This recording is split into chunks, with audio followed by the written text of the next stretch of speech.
Et là, le gouvernement fédéral a dit c'est assez, et ils ont coupé les quotas de 20%. Donc, ça a été une grosse crise encore là en 1976. Et je peux vous dire que les producteurs, ceux qui respectaient leurs quotas, puis qui livraient, dans le fond, le lait de leurs quotas, ont subi une perte de 20% de leurs quotas. Par contre, ceux qui trichaient le système, je vais vous donner un exemple, parce que le volume de référence historique était pris sur les 3 dernières années de livraison d'un producteur par rapport à son quota qu'il avait. Donc, si un producteur qui passait à côté du système, qui faisait des échanges avec son voisin, bien, si, mettons, il dépassait son quota de 20 ou 30%, il a perdu ce 30%-là, plus le 20% que le gouvernement a coupé les quotas. Donc, les producteurs à cette époque-là s'en sont souvenus, comme on peut dire, de cette coupure-là. Et après ça, c'était plus facile de faire passer le système, le lait dans le système, dans le fond. La prochaine, c'est qui prend les décisions? Au Canada, on a deux instances, dans le fond, qui sont paragouvernementales. Il y a le Comité canadien de gestion des approvisionnements du lait, le CCGAL. Lui, il s'occupe plus de calculer les besoins canadiens, puis de dire aux provinces, dans le fond, vous avez le droit de produire telle quantité de lait. Et il y a la Commission canadienne du lait. La Commission canadienne du lait, c'est l'instance la plus élevée, si on peut dire, qui est par contre en dessous du gouvernement, là. Et là-dessus, il y a des représentants des producteurs, il y a des représentants des transformateurs et les consommateurs sont observateurs. Puis les décisions qui sont prises là aussi sont définitives. Dans le fond, on ne peut pas revenir sur les décisions. Et c'est la Commission canadienne du lait qui prend la décision de fixer le prix du lait de transformation. Parce que le lait de consommation, c'est une juridiction provinciale. Et, exemple comme chez nous, la décision d'augmenter le prix du lait nature, c'est devant la Régie des marchés agricoles que ça se passe. Schéma simplifié de la gestion de l'offre. Ici, on voit là, assez clairement là, comment ça peut fonctionner. On a en haut la demande, donc c'est la consommation canadienne, moins les importations. Ça donne la quantité totale à produire. Ensuite de ça, les quotas sont divisés entre les provinces.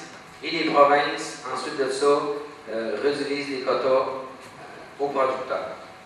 Ici, je vais expliquer un petit peu concrètement comment ça fonctionne vis-à-vis des provinces. Puis aussi, ici, c'est bien important de comprendre que le Canada, dans son système, là, à cause des règles de l'OMC, est obligé d'accepter 4 à 5 % d'importation de produits laitiers. Donc ici, avec le Canada, il y a une entente avec l'Union européenne, puis on importe 20 000 tonnes de beurre par année. Ce 20 000 tonnes de fromage, 20 000 tonnes de fromage, et ce 20 000 tonnes de fromage-là rentre dans nos importations qui sont contrôlées. Et dans le fond, nous autres, là, les producteurs, il nous reste environ 95% de la consommation canadienne à produire parce qu'on ne fait pas d'exportation, très très peu. Et les quotas des provinces ont été attribués au départ, là, on parlait en 1971, là, par rapport à leur historique de production. Donc, nous, la province de Québec, à cette époque-là, on avait 50% du lait de transformation était produit au Canada. Donc, au départ, il nous a été attribué 50% du lait de transformation. Et ensuite de ça, pour vous donner un exemple aussi, pour ne pas pénaliser, mettons, comme chez nous, la province de la Colombie-Britannique, dans les 20 dernières années, a vu sa population augmenter beaucoup, là, presque du double.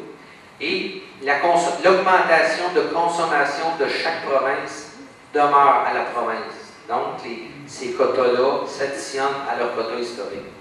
Donc, c'est un petit peu comme ça que ça fonctionne. Puis, je ne sais pas si j'ai été clair, là, je sais que c'est quelque chose qui est assez compliqué, là, mais on pourra revenir s'il y a des questions là-dessus. Ensuite de ça, là, avec le schéma, on est rendu aux producteurs. Pour les producteurs, concrètement, comment ça se passe? Donc, la province nous alloue nos quotas. Et nous autres aussi, les producteurs, quand ça a commencé, le système de gestion de l'offre, on n'a pas eu à acheter les quotas. Les quotas nous ont été attribués sur nos livraisons historiques. Donc, les producteurs ont un message, dans le fond, de la province qui nous dit, bon, si les besoins sont à X kilos, bon, ben, nous, pour vous donner un exemple concret, là, chez nous, là, présentement, j'ai le droit de produire 104,5% de mon quota. Et plus concrètement, là, pour vous donner un exemple,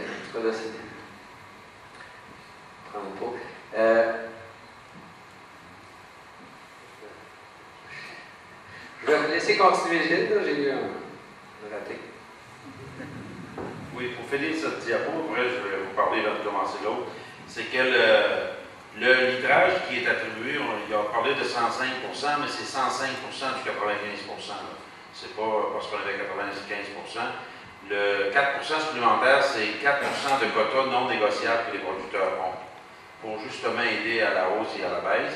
Et lorsque le producteur se retire de la production, ben, il ne vend pas ce 4%-là. Il est redistribué à l'ensemble des producteurs qui produisent.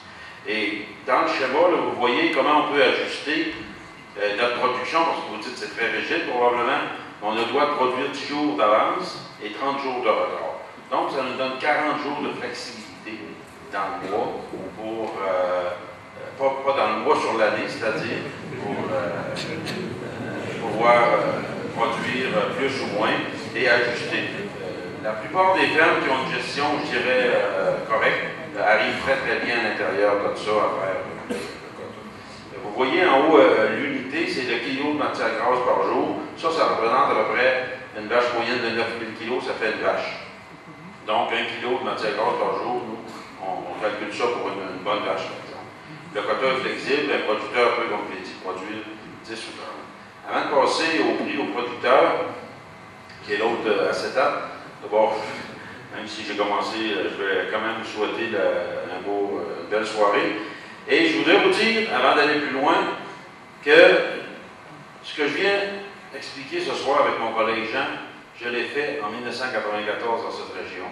Je l'ai fait dans le Calvados, je l'ai fait aussi dans la Normandie, on avait été dans le Finistère. Et vous avez même la chance d'avoir dans la salle ce soir des gens qui nous avaient invités à participer et à expliquer notre modèle déjà en 1994. Je peux vous dire qu'il y en a, ça fait longtemps, qui ont vu notre modèle et qui savaient que notre modèle était applicable ici probablement. Peut-être pas du copier-coller, mais ils savaient déjà que le malaise s'en venait, je pense. Vous aviez des visionnaires, ces gens-là sont ici parmi nous.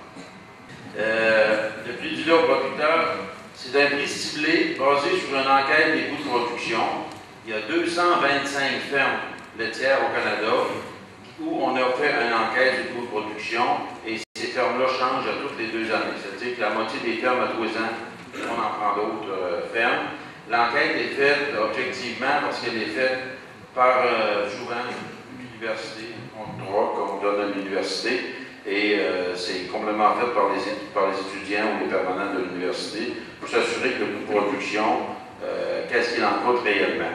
C'est la Commission canadienne du lait qui demande cette enquête-là pour fixer le prix du beurre poudre. Parce que le beurre poudre, chez nous, c'est la classe la moins rémunératrice, si on veut, et on doit, c'est le prix de base, si on veut, pour démarrer les négociations. J'ai avec moi ici et je dois dire, avant d'aller plus loin, que le coût de production n'est pas basé sur l'ensemble des 225 fermes, mais sur une médiane. C'est-à-dire que ni les producteurs les plus efficaces, ni les moins efficaces rentrent, si on veut, pour établir le prix. C'est comme ici, c'est les coûts en espèces, par exemple, achat d'aliments, insémination artificielle, transport, les réparations, le carburant, les travaux forfaits, l'engrais, les semences, les réparations de bâtiments, les taxes foncières, l'électricité, ça inclut aussi la main-d'œuvre extérieure qui vient travailler sur la ferme, qui sont non propriétaires de la ferme.